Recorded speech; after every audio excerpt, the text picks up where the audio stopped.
Hi friends, నేనంటే PNR మీడి పెట్టను. ఈరోజు మీకు అడవులలో ఎలా వరదలు వచ్చినప్పుడు ఎలా మీరు జాగ్రత్తగా గడ్డలు పడాలి, ఎలా నుంచి బయటపడేదానికి కొన్ని మార్గాలు మీకు సులువుగా చెప్తాను. చూడండి. మనకు ఈ విధంగా వరదలు వస్తుంటుంది కదా, ఈ విధంగా కట్టింది సపోర్ట్ చేసుకోవాలి. ఎగదాల నీళ్ళు వచ్చేటప్పుడు ఎగదాలుగా సపోర్ట్ పెట్టాలి. ఈ విధంగా పెట్టుకోవాలి. కాలు అనేది కిందికి, ముందు కాలు అనేది ఎలా వచ్చేస్తాను కదా, వచ్చేటప్పుడు ఏం చేయాలంటే కాలు అనేది ముందుకు పెట్టాలి, గట్టిగా బలంగాను. ఎడమ కాలు, కుడి కాలు అనేది పైకి ఎగదొయ్యాలి. ఈ విధంగా ఎగదోయాలి. ఈ విధంగా ఎగదొయ్యలేకుంటే మనిషిని దొలిచేస్తుంది. కింద చేతులు అనేది మోపినారంటే మనిషిని తేలిగ్గా పైకి లేవగొట్టేసి కొనుక్కోబేడికి తెస్తుంది. మళ్ళీ తర్వాత కాలు తీయకుండానే కట్టుతో మళ్ళీ ఎగబట్టుకోవాలి బాగా బలంగా. ఈ విధంగా పట్టుకోవాలి. ఈ విధంగా పట్టుకునే దానివల్ల ఏమవుతుందంటే మనిషిని తొయ్యకుండా నిలబట్టుకుంటుంది.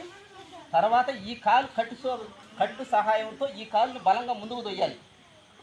అప్పుడే మీరు మకాట్లోతు ఎలవలో కూడా మీరు గంట పడేదానికి అవకాశం ఉంటుంది. ఫ్రెండ్స్, చూస్తున్నారు కదా బాగా. ఈ విధంగా పోవాలి. ఈ విధంగా పోతేనే మీరు బయటపడగలుగుతారు. లేకపోతే చనిపోవడానికి చాలా అవకాశాలు ఉన్నాయి. చాలా జాగ్రత్తగా ఉండాలి.